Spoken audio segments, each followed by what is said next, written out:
everyone. When I was little, I wanted to be an astronaut. I love stars and galaxies and planets. I still mourn for Pluto. But when the time came to do an interview with NASA, I turned them down. Why? Well, by that time, I had already decided that I wanted to be a mother and an engineer. And I couldn't see how I would be the kind of mother that I wanted to be and be an astronaut. The thing is, it was a decision. It might have been right and it might have been wrong. But why do I feel like a failure? Because I made it.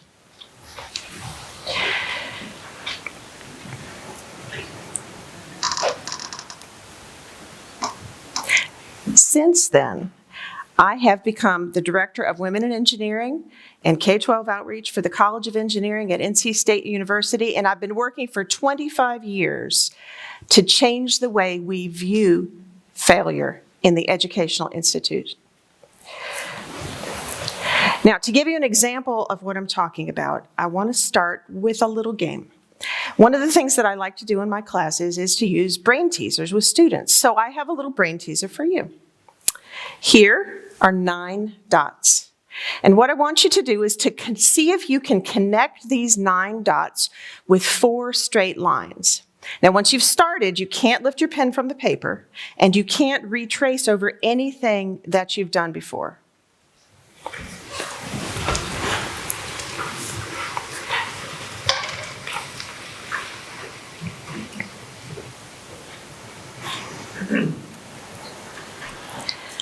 So here's the solution.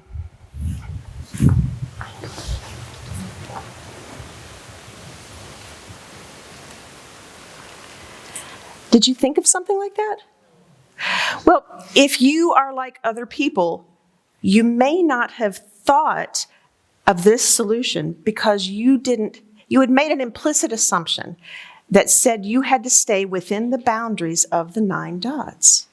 But to solve this problem, you have to literally think outside the box. Now, we find implicit assumptions like this all over our daily lives. And just as in the case of this brain teaser, they can throw up some pretty serious barriers to solving the problems that we deal with. Now, engineers are professional problem solvers, so we think about these kinds of things a lot. And even engineers have issues with assumptions, implicit assumptions that keep us from solving the problems that we want to solve.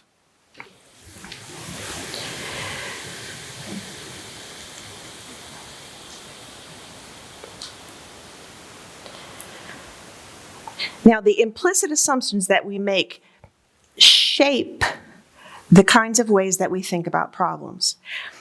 And we use models to think about how we're going to solve a problem. Engineers use models all the time, but so does everyone else. And as soon as you begin to think about modeling a problem, these implicit assumptions begin to change how you go about solving the problem. So as an engineer, I use models on a regular basis. I draw an electric circuit and I use mathematics to model that circuit and then solve it. Everything from the car that you drove in to get here to the chair that you're sitting in right now was designed using models. In fact, that chair that you're sitting in was designed using a model of a human. And if you're not the same height or the same shape as the model, well, the chair may not be comfortable for you. But that's not the fault of the model. Models are neither good nor bad. They're just tools, and we have to use those tools in order to be able to solve the problems that we're faced with on a daily basis. Now, as soon as you decide on a model, then you also decide on implicit assumptions that go with that model. But these models are necessary. We have to use them to understand the world around us. And without a model, there are a lot of problems that are actually too difficult to solve. Now, the key is to choose a model that will capture the aspects of the problem that we really need to understand. A good model can actually give us ideas to approach the problem and figure out how to go about solving that problem as well. Now, we all use models in our daily lives, and models depend on making assumptions. But what we sometimes forget is that we are constrained by the assumptions that we make, especially if we didn't even realize that we're making them. Well, just like the 9 dots problem that we saw a second ago. What I want to talk to you about today is a model that a lot of us have used to think about the educational enterprise. And I want to talk to you about some of the implicit assumptions that that model contains that keeps us from diversifying the fields of STEM. We frequently talk about getting kids into STEM, science, technology, engineering, and math, using a pipeline model. And the pipeline model that you see here is actually the original pipeline that was drafted to talk about getting kids into STEM. But the problem with this is that, and you can actually see how the different levels of education feed into each other. This model has led to some very specific actions that are actually keeping us from improving education, and I think realizing our true potential as a society today. So let's talk about some of those assumptions, some of those failures, if you will, of this educational pipeline, and propose a new way of thinking about things that can maybe allow us to make a difference. The kind of model that I would like to propose instead of this model is actually that of a garden. One of the failures of the pipeline model is that it treats kids like widgets. If you think about it like this, in an industrial pipeline or an industrial production line, if you want more out of the production line, all you do is stuff more raw material in. Then the pipeline will shape what's in there and then spit out a widget at the end. But here's the thing. Kids aren't widgets, and education is not an industrial pipeline model. In a garden, we view things differently.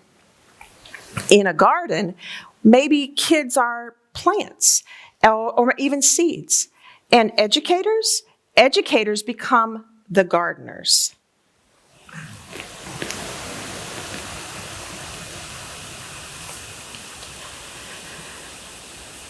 We no longer have to make the implicit assumptions of the pipeline model that tell us who can be an engineer and who can't.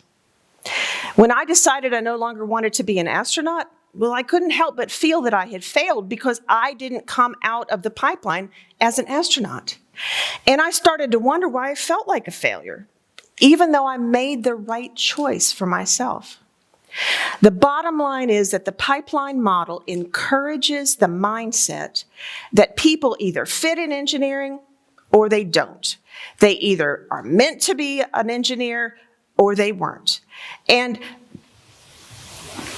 the fact of the matter is, this is only true if we work to make it true. So, after a while, I realized that the model of success that pipeline thinking instilled in me was just not a good model for the way things really work in the real world. It had made me question my worth, and it had made me feel like I had to apologize. For what? Well, I'm not sure. But as any good engineer does, I began to think about the new type of model that we could use to change the way we do education in this country and in the rest of the world as well. So as I said before, in this new model, students become plants or seeds, and educators become gardeners. Let me give you a little example of how thinking about the educational enterprise as a garden is going to make the difference. When we use the pipeline model, we assume that all of the students are the same. They arrive at the pipeline the same, we teach them the same, and because we've taught them the same, they come out of the pipeline the same. In a garden, however, students have an opportunity to show up as their own unique selves. When I teach a specific topic, maybe one that has been a little bit difficult in the past, then the pipeline mindset says that, well, I teach the topic, and then the students who are meant to be engineers will get it. If they don't get it, well, then they just have to work a little harder, and then they'll get it or leave. That's what the pipeline does. It instills a mindset that if you don't fit the paradigm, if you can't do it the way everybody's done it in the past, then leave. You don't belong. But what about my student who showed up to college as a first-generation college student? When she showed up at her dorm, she was surprised to realize that her roommate had coordinated bedspread and sheets and rugs and curtains. She had only brought sheets and towels. She wasn't prepared to trick out an apartment, and even if she had been, the money wouldn't have been there. Now, on the surface, it seems that this doesn't matter to her academics, but what it did do was instill in her mind that maybe she didn't belong on campus. This was made more complex by the fact that the calculator that her family struggled to buy her can't be used on her physics test because it's a graphing calculator. And she works a job for 20 hours a week just to pay for housing. In the pipeline model, none of this matters because she can still show up for class.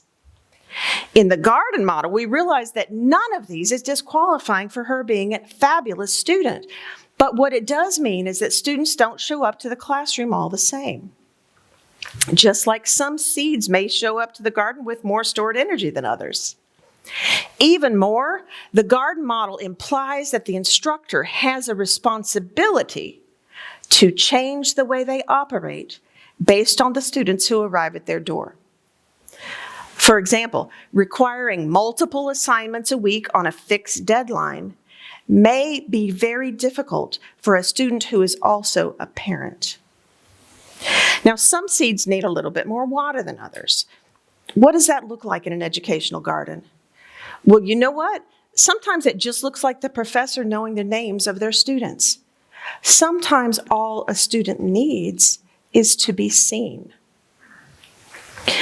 Gardeners also spend time tilling the soil so that plants have an opportunity to spread their roots and find their own ways to grow.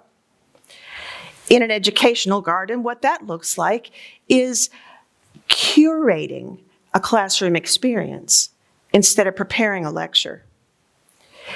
It looks like changing each semester because the students that show up are different. It looks like making it easy to find help for all of the students that need it. And by the way, everybody needs it. The pipeline model also has a hidden influence on those of us who are in the pipeline. And it gives us an impression about what our successes should look like. Remember that decision that I made not to become an astronaut? Well,